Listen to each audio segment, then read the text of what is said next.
have to order myself a arm like that. I'm recording. Yeah, you got to get one of these babies, but you got to make sure I your have former 5 in employee the doesn't- office, and I did not bring one home because I did not expect to be stuck home for a month or two. But Amazon delivers, so I have my eye on a Shure SB7 mic and an arm that I'm kind of digging. What is your? I wonder what's on your bookcase over there. Look at what's on my bookcase. Let's see. Let us see. Your bookcase. Well, you know, it's a reference guide. Bailout Nation, ladies and gentlemen, by Barry Ritholtz. Who would have thought this book would become relevant again? Ritholtz, thank you for joining me. Fantastic. Thank you for having me. You've got a great piece at Bloomberg where you are a contributor. Your podcast, Masters of Business, is there. You also write a weekly column at Bloomberg Opinion? Yes. Mm-hmm. This one is called U.S. Can Get Bailouts Right This Time. You wrote a whole book that unpacks what went wrong and what went right for the 2008 bailouts. Bailout Nation, how greed and easy money corrupted Wall Street and shook the world economy. Take us through, if you can, what happened in 2008 and what went wrong, how we got it wrong. We had to do it right. You argue we had to bail them out, but the way we did it was not necessarily fair. Am I getting your argument correct? Not exactly. I was very comfortable letting a number of banks go belly up, or at least, you know, most. There are some really interesting buildings in New York, but one of my favorite is downtown. It has these Roman Greco columns, and you go there when you are insolvent as a corporation, and it's called a bankruptcy court. And we did that with General Motors, and it worked out fine. We should have done that with more banks. If you use so much leverage and you're so reckless and irresponsible that you become insolvent, it's not the government's responsibility. It's not the taxpayer's responsibility to bail you out. Now, we don't want to just let everybody do a face plant into the pavement. We kind of had no choice with Lehman Brothers because they were both insolvent and criminally negligent, and you couldn't put any money into them because they were cooking their books. So I understand why we let Lehman Brothers go belly up. But you could have done a General Motors-like workout for Citibank or Bank of America. Bank of America is my favorite example. You have the bank, you have Merrill Lynch, you have Countrywide, you have about a dozen separate divisions all rolled up into one. And you could very easily have taken each of those, spun them out as independent entities, standalone entities with a clean balance sheet, no debt. And then you take all that toxic, what people call toxic paper or toxic debt. There is no such thing as toxic debt. There's only toxic prices. So the stuff, those bad mortgages at 100 cents on the dollar, well, somewhere 30, 25, 20 cents, there's upside and someone's going to buy it at that price. Right. But at full price, it's garbage. It's not quite worthless, but it's 3, 4, 5 times overvalued. You spin that all out and you're left with a much healthier, and you repeat that for every major financial institution that's insolvent, and you end up with a little more pain up front, but a much healthier financial situation on the back end. Well, you had bailouts of the banks as well as a giant insurance firm, AIG, as well as who else? Who else got bailouts back in 2008 before we get to well, who is being... Fannie and Freddie were the government-sponsored enterprises, were nationalized. They weren't even bailed out. They were backstopped by the government. And then the Uncle Sam took them over because they were so big and so systemically important that you couldn't just throw trillions of dollars at them. You had to have somebody willing to backstop it. And the only entity in the world big enough is essentially Uncle Sam. So in this new piece for Bloomberg, you write the prescription was a mix of monetary and fiscal responses.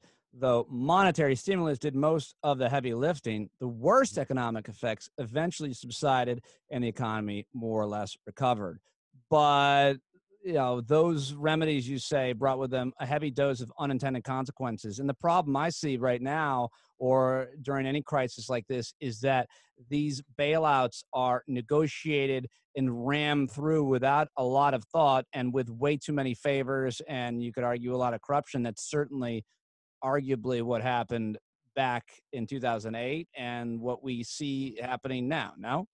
Well, in 2008, 2009, there was a sort of generalized, I wouldn't quite call it corruption, I would call it favoritism. When you have the Treasury Secretary, typically they come from either industry or finance.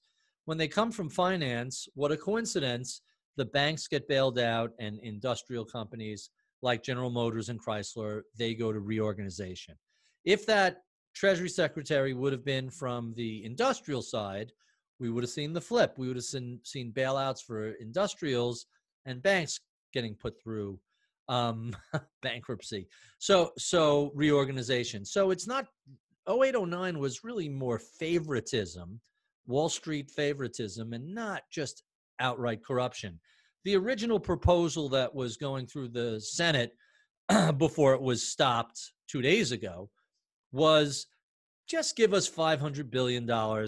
We'll let you know in 6 months what we spent the money on. That's what Democrats were using the hashtag slush fund in reference to, that $500 billion. Yeah, I mean, it's, during the TARP, we had the Troubled Asset Recovery Program. Neil Kashkari was sort of the bailout czar, and you had a person in charge who was a public figure and answerable to both Congress and the public to make sure that this wasn't just a free-for-all. Look, it's go through the history of bailouts. And in the book, I trace it from the early banking bailouts at Penn Central and others in 1970s to Chrysler in 1980 to long-term capital management in 1998. It always seems that if you know a congressman or a senator, you're much more likely to be bailed out than if you really have a great need, if you're really systemically important. Today's post discusses, if we're going to do bailouts, what are the purpose of those bailouts? And very specifically, the economy has ground to a halt because half of the workforce is socially distancing and staying at home under lockdown. Nobody's going to retail stores. Nobody's flying, going to restaurants, going to hotels, going to Disneyland, going anywhere. So basically, you and I are fortunate that our jobs allow us to sit at home and talk to a phone or a computer and get most of what we need to do done. Many people, and I almost want to say most people in America, don't have that luxury. If you're at a restaurant, if you're at a retail store, if you're my next door neighbor, right? Stop and think about my next door neighbor is an orthopedist surgeon, and he can't operate because it's non-life-threatening. Right. So he's got a staff. Somebody puts their hand in a blender and it's an emergency, you can go in for that, right? I assume so, but he's got a staff of 40 or 50 people, and he's laying people off because he can't afford to carry them with no clients coming in. So we have to do something. I don't care if you work in a restaurant or a retail store or an airline or whatever. You can't just suddenly have 50 million people out of work. So what seems to be the case is that, people who have no idea what the hell they're talking about, like me and others, are arguing what industries, what types and sizes of business should get what types of aid and how much. And is there any way to even have a discussion about the airline industry versus the cruise industry versus any other industry? And I think specifically most important, we should be focused on hospitals and healthcare right now. Right, but clearly, and then in terms of giant corporations versus small businesses, arguably small businesses employ a lot more people, and the money would go directly to those business owners and their employees versus the huge corporations where you see, especially the publicly owned ones, it goes to shareholders, it goes to the C-suite, bonuses, dividends, stock buybacks. How do you have a conversation about where the money go to really stimulate the economy and help the most people? So you have to figure out, what do we want to, that was today's post at the Big Picture. What do we want to accomplish with $2 trillion? I don't understand this focus on Boeing and this focus on airlines. They are one of many industries and not even remotely close to the most important one. Oh, and P.S., all of these big airlines, they have a lot of hard assets. They have things like slots, which has a value at various airports, and lots of planes. You could throw all of them into a bankruptcy reorganization, but the point of this is not to save a specific company. The point of this is that you have tens of millions of people with no money coming in, no paycheck. They have rent due, they have food due, they need medicines, their kids are sent home from school. That should be the first priority, to get those folks enough money so they could survive the next 2 months until this lockdown is over. And if it goes more than 2 months, I'm using 2 months because that was the Wuhan experience in China. Well, we're not them. They did a lot better, it seemed. So 2 months is 2 months is at a minimum, I'm guessing that's what we're looking at. It's been a week, and for me, last week we told all the employees to work at home. The previous week we gave them the option. So for me, this week we're laying them off. Right? No, we give them the option. You got to work from home. Now you don't have a job, is the way I would see. Again, we're lucky. Not only are we fortunate that we can work remotely. All, stop putting me in your situation. You're Barry Ritholtz. I'm Pete Dominic, but you are right. Technically, this is how I do my job. So, and we also made a commitment to all our employees. There will be no layoffs as long as we have any sort of cash flow. So that's very good. So don't freak out. Make sure your clients are comfortable and they know what's going on, and install some confidence in them that just as we've been through wars, we've been through worse than this. We'll get through this. It's just such a unique externality that it's very challenging. And that, of course, leads back to the stimulus, to the $2 trillion stimulus. Yeah. Congress lacks the skills and the comprehensive understanding of how these things happen. And even worse, they're disinterested. So to turn around and say, they're listening to the wrong people. People that have access to them may not know what the hell they're talking about, or they're just asking for their handouts. Well, that's a big part of it. That's a big part of it. But by the way, if you don't need a handout and you take it, I don't even know what the worst word I could call you. A traitor, a Trump. You can't just walk around and say, oh, there's a way here where I could squeeze a few $1 billion. During wartime, if you're a war profiteer, they used to hang people like that. We really need to make sure that the bailouts go to the people who need it. So what I propose is we do a 3-month guarantee rent and mortgage moratorium. The government says we'll cover this. How do you decide what the threshold for who gets that is? Pick a number. There is no great way to do it. There is no perfect way. You just have to pick a number that everybody could live with. Is it 200,000? Is it 100,000? Pick a round number, and that's it. Wherever number you pick, there's going to be someone right below it who doesn't deserve it, and someone right above it who does deserve it. There are some ways to speak to various economists and labor economists to come up with a number. But if the average household income is $60,000 and you have a two income family, $90,000 or $100,000 is not an unreasonable number. You could do a temporary Medicare for all, and make sure that anybody who contracts this disease or needs testing for COVID-19 has the ability to get that done. There should be nobody not getting tested because they're worried about a bill. They can't pay for it. I'm going to shut this window because I don't know if you could hear that, but I can. What is it? What do we have? Someone, I don't know, mowing their lawn or something. I don't hear it. Can you still hear me?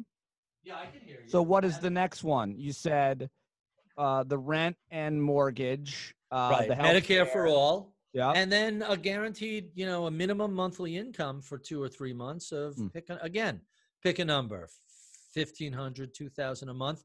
Because people who are not working, and as we know, Americans don't have a whole lot of savings. About half the country has nothing in the bank whatsoever. Are we going to let 50 million Americans starve? You can't do that.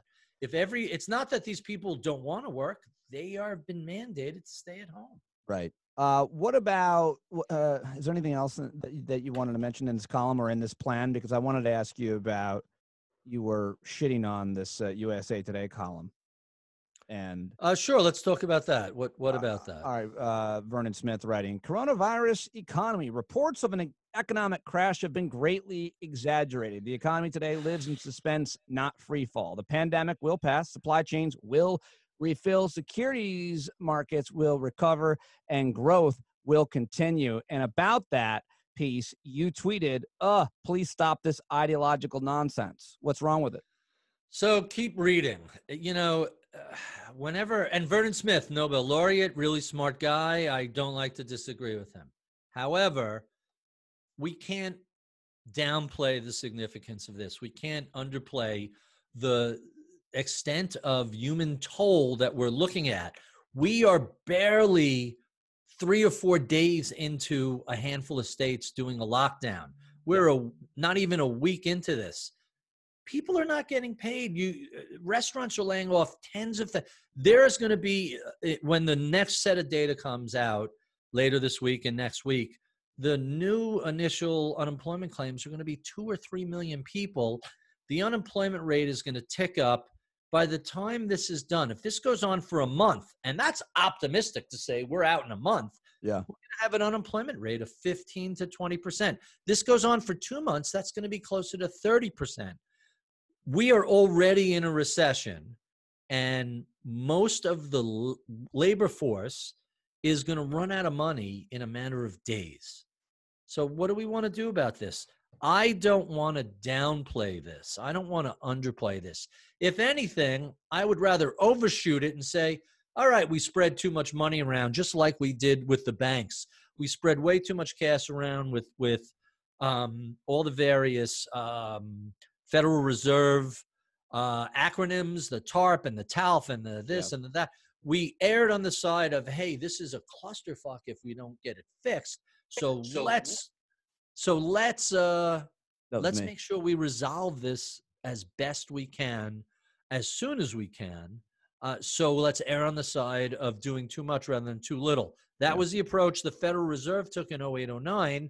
And let me remind everybody that Congress was negligent, failed to discharge their duties. There was a modest stimulus. People keep talking, it was 800 billion. Not really. There was about 300 billion in extension of temporary unemployment benefits, another 300 billion in temporary tax cuts, and then about 200 billion in infrastructure. Right. And as we know, 200 billion is nothing for spending. Now we're going to do 2 trillion. Now we're going to do really, triple what we did the last time, and we'll see if it has an impact. This may end up being just the first round. I just don't understand why this Congress and this president feels the need to favor certain industries. It's every industry. Look, grocery, food service, first responders, police, fire, EMT, all the medical personnel. There's a handful of industries that are just busy as hell. Everybody else is sort of sitting on their hands. They have no choice. They have to. So if that's the case, what are we, messing around with bailing out the airlines and ignoring, restaurants employ more people than manufacturers do. Is that right? Yeah. Restaurants are giant and manufacturing has moved offshore. Right. P.S. Good lesson from this. Maybe Trump got one thing right, which is if you want to go to the low-cost provider and send your supply chain overseas, what he didn't quite get, but he's close. He's like groping around in the dark. He's not quite there. He should recognize that, and he had a perfect opportunity to say something, but he's not self-aware enough. Hey, I warn you, if you send all your factories overseas and we need respirators and we need masks and we need all these things, we're not getting them. So if drug makers and antibiotics makers as well. Right. Yeah. You have to have some capacity in the country, even if it's a drag on your earnings. And P.S., which private equity weasel decided that all these not-for-profit community hospitals are now for-profit, and let's cut the excess beds, and let's not have any gloves or masks or ventilators. That's going to hurt our profits. Let's not have any finest right there at its most brutal. Before I let you go, what do you make of this argument that we're now hearing from Trump and his minions and many on the right that, forget about how many people are going to die. The moral human argument. This Right. idea that we've got to get people back to work to stimulate the economy because the president's so worried about his numbers and his approval rating, and he should be. But Barry, it seems like that the Republicans are so often just so pound foolish. They want to make a whole bunch of money up front right now, but in the long run, they lose everything. And the country loses everything, and very few gain. So right now, they want people to go back to work. They're ignoring the way a virus spreads, an outbreak occurs, a pandemic happens, and they just want people to go back to work. But even if that were the case, and millions of people died as a result of their stupid ignorance, they still would lose money. The economy will not be better if people go back to work right now. You see a temporary boost, if anything, is my analysis. And my analysis worth something. President Darwin hard at work, culling the herd of the weak and the dumb. I don't know how else to explain it. I just was reading that Liberty University has told all their students to come back. What? This literally just. But to my argument, it's not financially sound. Even if you can't send people back to work. They'll get sick and die. No. This whole virus is a liberal hoax. It's all fine. Don't you? It's no worse than the flu. Come on back. I am shocked. And I'll tell you the fascinating thing that I find about the difference between markets and politics. In markets, when you're wrong, you find out really quickly. The feedback loop for a stock market is I buy something, it goes down, holy crap, I was wrong. You find out really quickly. Normally, in politics, you vote for a person that happens to operate against your interest. You may not find out for decades. Wait, I voted for you. What do you mean you cut my Social Security? Well, 30 years later, when you retire, you find out that, hey, you voted for the wrong guy or whatever. This president, for whatever reason, his feedback loop is very fast. So if you're a Midwest industrialist, you're getting screwed. If you're a farmer and you supported this guy, not only did the trade war kill you, but bankruptcies for farms and suicide amongst farmers are all way, way up. And now we're literally seeing a feedback loop where if you go to his rallies and watch Fox News and listen to what they're saying, you are putting your own health and safety at risk. Right. Fox News, and there was just a big article in the New York Times this week, Fox News was saying one thing to their audience while internally they were absolutely doing the opposite. They were in a full lockdown mode themselves.